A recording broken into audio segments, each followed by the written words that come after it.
বঙ্গভঙ্গ ১৯৪৭ বা দ্বিতীয় বঙ্গভঙ্গ ১৯৪৭ সালে পূর্ববঙ্গ ও পশ্চিমবঙ্গ নামে বাংলার বিভাজন।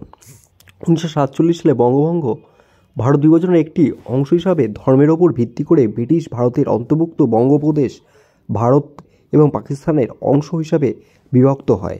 প্রধানত হিন্দু অধ্যুষিত পশ্চিমবঙ্গ ভারত এবং মুসলিম অধ্যুষিত পূর্ববঙ্গ পাকিস্তানের সাথে যুক্ত হয়। ১৯৪৭ সালে ২০ জুন বঙ্গীয় আইন পরিষদের বঙ্গপ্রদেশের ভবিষ্যৎ নির্ধারণের জন্য মিলিত হয়। সেখানে ভারত ও পাকিস্তানের মধ্যে সংযুক্ত বাংলা বা পূর্ব বাংলা এবং পশ্চিমবঙ্গের বিভক্ত যথাক্রমে বাঙালি মুসলমান এবং বাঙালি হিন্দুদের আবাসস্থল হিসাবে গঠনের প্রস্তাব হয়। প্রাথমিক যৌথ অধিবেশনে পরিষদ ১২০ থেকে ৯০ দ্বারা সিদ্ধান্ত নেওয়া হয় যে যদি বঙ্গ পাকিস্তানদের নতুন গণপরিষদে যোগ দেয় তবে এটি ঐক্যবদ্ধ বা অবিভক্ত থাকবে। পরে পশ্চিমবঙ্গের আইন প্রণেতার একটি পৃথক বৈঠকে ৫৮ থেকে ২১ ভোটে সিদ্ধান্ত হয় যে প্রদেশটি বিভক্ত করা উচিত এবং পশ্চিমবঙ্গকে ভারতের বিদ্যমান গণপরিষদে যোগদান করা উচিত।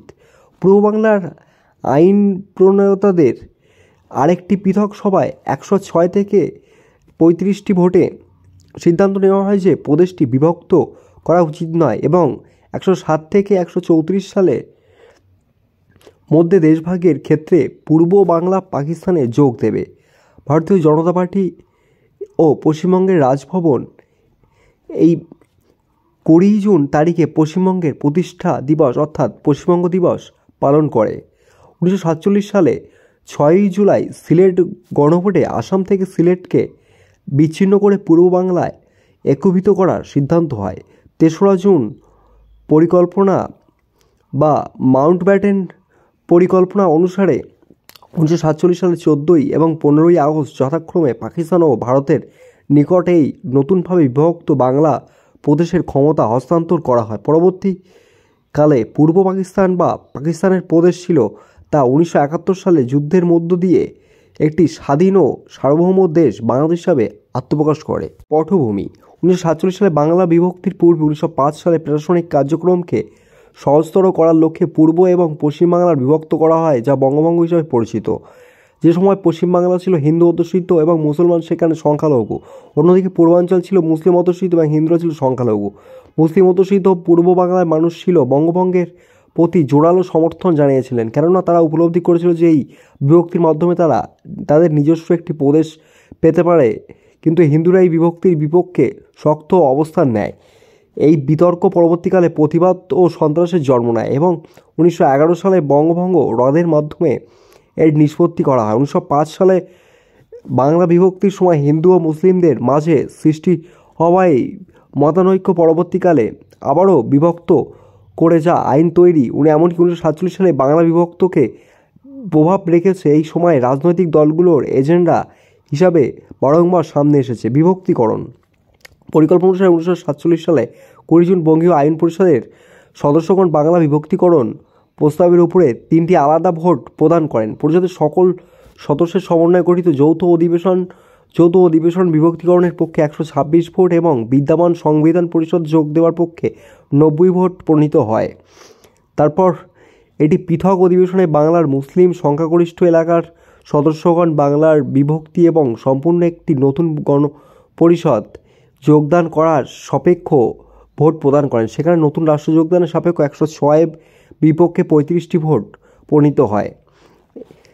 একই পদ্ধতি বাংলার মুসলিম অধ্যুষিত নয় এমন স্থানগুলোতে অনুসরণ করা হয়েছিল, যেখানে ৫৮ ভোট বিভক্তিকরণের পক্ষে এবং ২১টি ভোট বিপক্ষে প্রণীত হয়। মাউন্টব্যাটেনের পরিকল্পনা অনুযায়ী যদি একটিও একক সংখ্যাগরিষ্ঠ ভোট বিভক্তিকরণের পক্ষে প্রণীত হয় তাহলে প্রদেশ বিভক্ত হবে।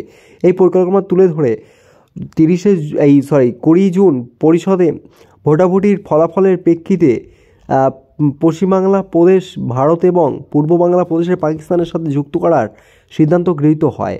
এছাড়াও মাউন্টব্যাটেনের পরিকল্পনা অনুসারে ৭ই জুলাই অনুষ্ঠিতভাবে গণভোট সিলেটের নির্বাচক মণ্ডলী পূর্ব বাংলাদেশের যোগদানের সাপেক্ষ ভোট প্রদান করে। পরবর্তীকালে স্যার সিরিল রিজভেডের নেতৃত্বে সীমানা কমিশন দুই নবনির্মিত প্রদেশের মধ্যে আঞ্চলিক সীমানা নির্ধারণ সিদ্ধান্ত নেওয়া হয় ভারতীয় স্বাধীনতা আইন 1947 অনুসারে 14ই আগস্ট পাকিস্তান এবং 15ই আগস্ট ভারতকে ক্ষমতা হস্তান্তর করা হয়।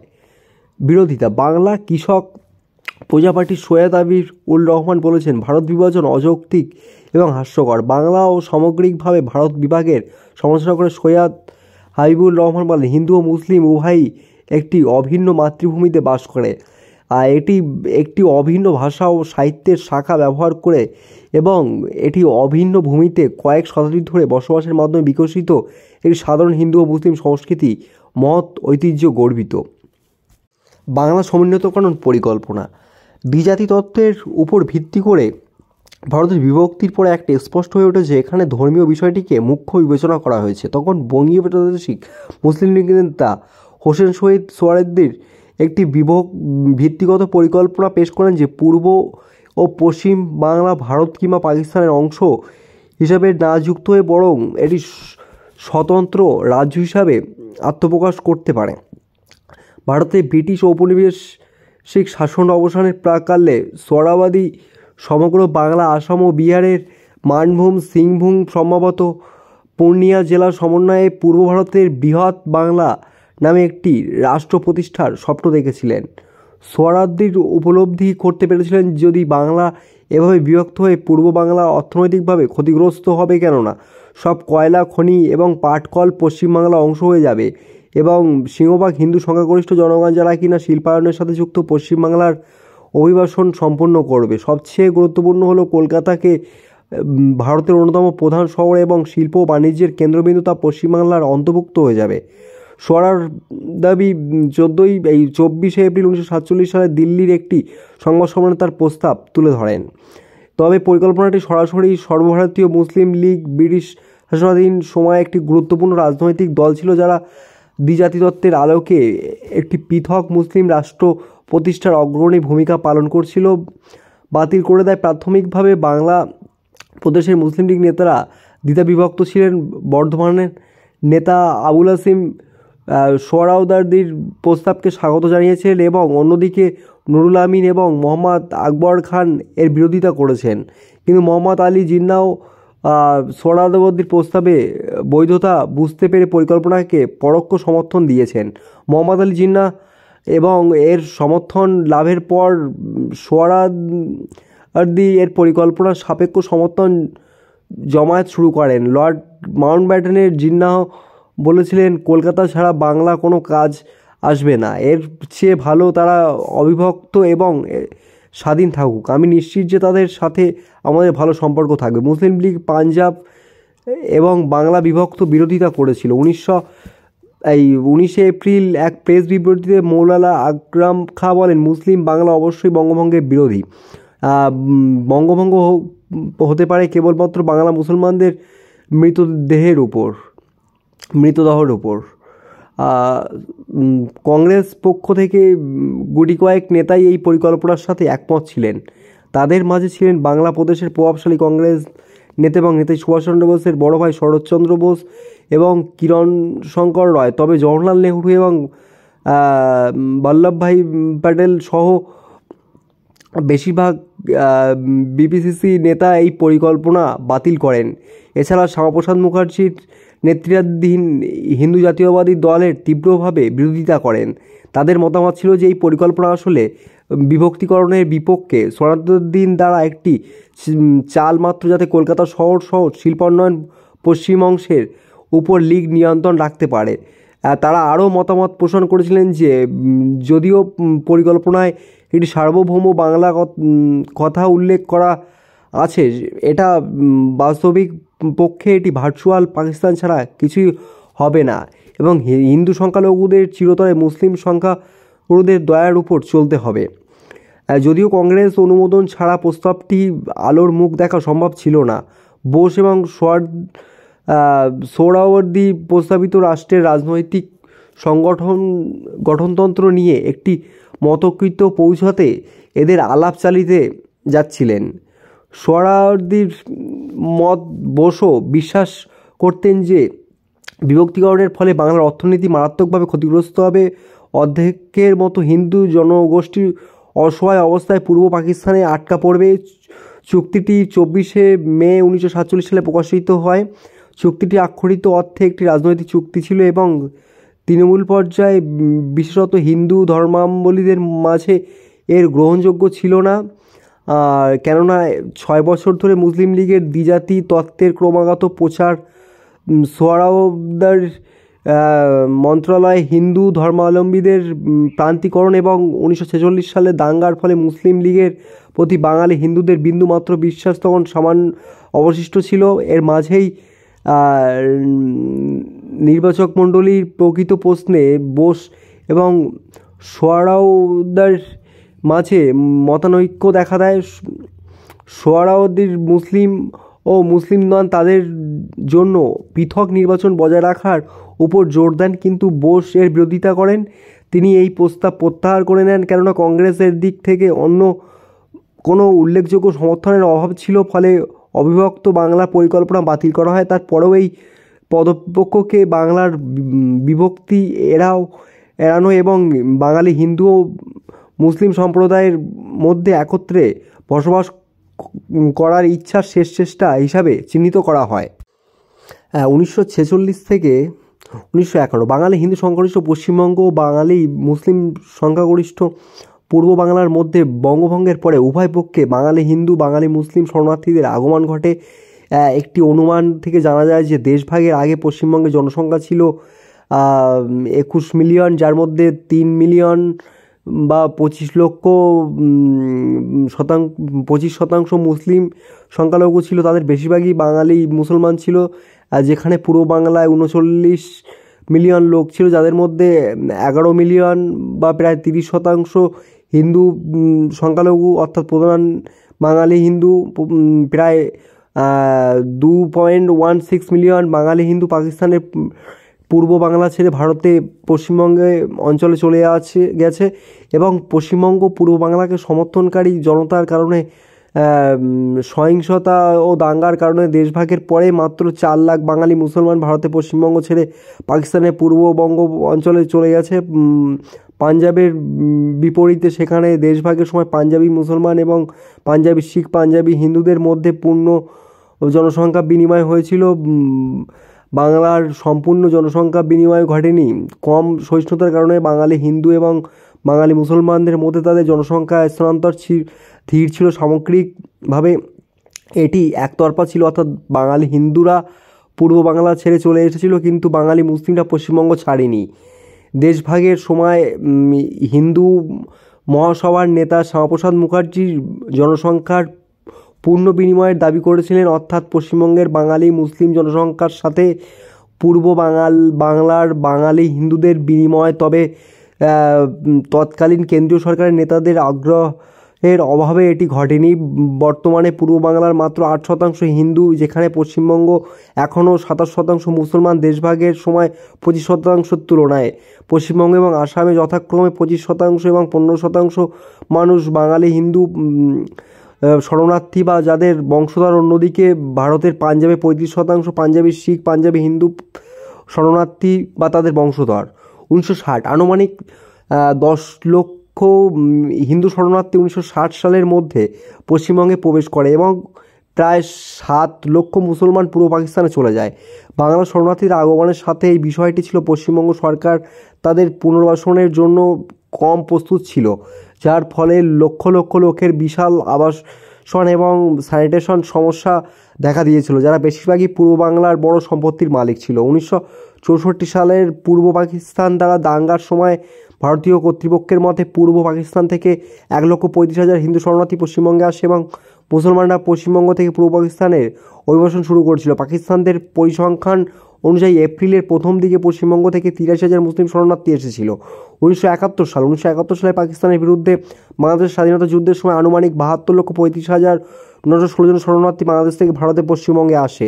তাদের মধ্যে ছিল 95% বাঙালি হিন্দু এবং বাংলাদেশের স্বাধীনতার পরে বাঙালি হিন্দু শরণার্থীরা প্রায় 15,21,912 জন পশ্চিমবঙ্গ থেকে যাওয়ার সিদ্ধান্ত নিয়েছিলেন। 1971 সালের পর বাংলাদেশের হিন্দুরা মূলত পশ্চিমবঙ্গের নদিয়া, উত্তর চব্বিশ পরগনা, দক্ষিণ চব্বিশ পরগনা জেলায় বসতি স্থাপন করেন।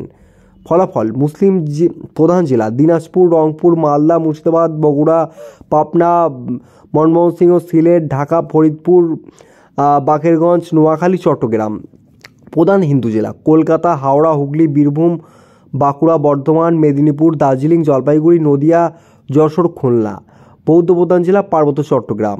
চূড়ান্ত ভাগ: পাকিস্তান পূর্ব দিনাজপুর, রংপুর, রাজশাহী, বগুড়া, পাবনা, ময়মনসিংহ, সিলেট, পূর্ব নদিয়া, ঢাকা, যশোর, খুলনা, ফরিদপুর, বাকেরগঞ্জ, নোয়াখালী, চট্টগ্রাম, পার্বত্য চট্টগ্রাম। ভারতের মধ্যে ছিল কলকাতা, হাওড়া, হুগলি, বীরভূম, বাঁকুড়া, বর্ধমান, মেদিনীপুর, মালদা, মুর্শিদাবাদ, পশ্চিম দিনাজপুর, পশ্চিম নদিয়া, দার্জিলিং, জলপাইগুড়ি। উদ্বস্ত সংকট: বৃহৎ জনগোষ্ঠী বিভক্তির পর অবিলম্বে স্থানান্তর শুরু করেন কয়েক মিলিয়ন হিন্দু ধর্মাবলম্বী পূর্ব বাংলা থেকে ভারতে অভিবাসন প্রক্রিয়া শুরু করে। তাদের মাঝে অধিকাংশই বাংলা স্থানীয়ভাবে বসবাস করতে শুরু করেন। অল্প কিছু জনগোষ্ঠী আসাম, ত্রিপুরা এবং অন্যান্য প্রদেশে থাকতে শুরু করে। এই শরণার্থী সমস্যা সবচেয়ে বেশি মারাত্মক আকার ধারণ করে পাঞ্জাবে। সেখানে বিভক্তিকরণের পূর্বেই সাম্প্রদায়িক দাঙ্গা শুরু হয়। এর ফলাফলস্বরূপ পূর্ব ও পশ্চিম পাঞ্জাবের খুব দ্রুতই এক বছরের মাঝে উভয় পক্ষের লোকজন অভিবাসন প্রক্রিয়া শেষ করেন। কিন্তু বাংলার ক্ষেত্রে কলকাতা এবং নোয়াখালীতে দাঙ্গা এবং সন্ত্রাস সীমাবদ্ধ ছিল। ফলে অভিবাসন প্রক্রিয়া ছিল ধীরগতি।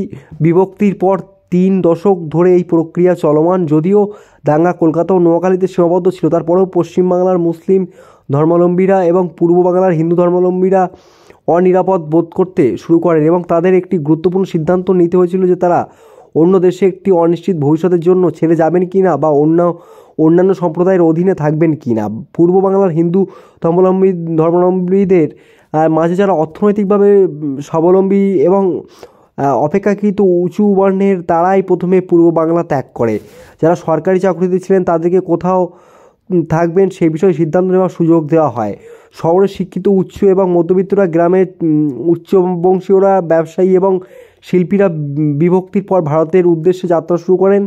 যাদের পশ্চিমবাংলায় আত্মীয় স্বজন অথবা অন্যত্র সূত্র ছিল, যারা কম সময়ের মাঝেই এবং তুলনামূলক কম ভোগান্তি পশ্চিমবাংলায় স্থায়ী হতে পেরেছে। পশ্চিমবাংলার মুসলিমরাও একই পদ্ধতি অনুসরণ করেছিল। তবে পূর্ব বাংলার অর্থনৈতিকভাবে দুর্বল হিন্দু ধর্মাবলম্বীরা, যারা কিনা নিম্ন বর্ণ তথা নমশূদ্র, তাদের অন্য অভিবাসন মোটেও সুবিধাজনক ছিল না। তাদের আয়ের পথ ছিল মূলত কৃষিকাজ এবং অন্য কোনো পেশার প্রতি দক্ষতাও ছিল না। বিধায় তারা পূর্ব বাংলায় থেকে যায়। যাই হোক, বিভক্তি পরে পাকিস্তানের রাজনৈতিক আবহাওয়া খারাপ হতে থাকে এবং নতুন করে সাম্প্রদায়িক সন্ত্রাস সৃষ্টি হতে থাকে।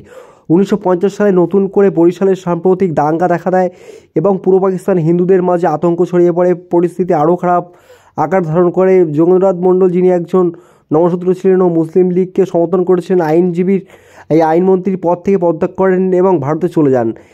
এর পরেই 2 দশকে যখনই সাম্প্রদায়িক দাঙ্গা জমাট বেঁধেছে, পূর্ব বাংলার হিন্দুরা ততবারই ভারতে অভিবাসনের জন্য আগ্রহী হয়েছেন। বাংলাদেশ সৃষ্টির সময় মুক্তিযুদ্ধকালের পাকিস্তানি সেনারা হিন্দুদের উপর বিভিন্নভাবে নির্যাতন চালিয়েছে। তবে বাংলাদেশ স্বাধীন হওয়ার পর হিন্দুদের সাথে বৈষম্য কমাতে পদক্ষেপ গ্রহণ করে। তারপরেও মাঝে মধ্যেই যেই সাম্প্রদায়িক চেতনা সহিংসতাকে উস্কে দেয়, যেমন ভারতে বাবরি মসজিদের ঘটনা, বাংলাদেশে হিন্দুদের উপর আঘাত আনা হয়েছিল। আবার ত্রিপুরা থেকে স্বল্প পর্যায়ে এবং আসাম থেকে বিভিন্ন সময় অসমিয়া জাতীয়তাবাদীদের বাঙাল খেদা আন্দোলন জের ধরে অনেক বাঙালি মুসলমান বাংলাদেশে চলে আসে। পশ্চিমবঙ্গে মুসলমানরাও ভারতের স্বাধীনতার পরবর্তী সময়ে একই রকম প্রক্রিয়ার মধ্য দিয়ে গেছেন। দিনের পর দিন তারা সামাজিক অর্থনৈতিকভাবে কোণঠাসা হয়ে পড়েছেন। যেমন পশ্চিমবঙ্গে শতকরা 25 জনের বেশি লোক মুসলমান হওয়া সত্ত্বেও সরকারি চাকরিতে তাদের অবদান মাত্র 2%।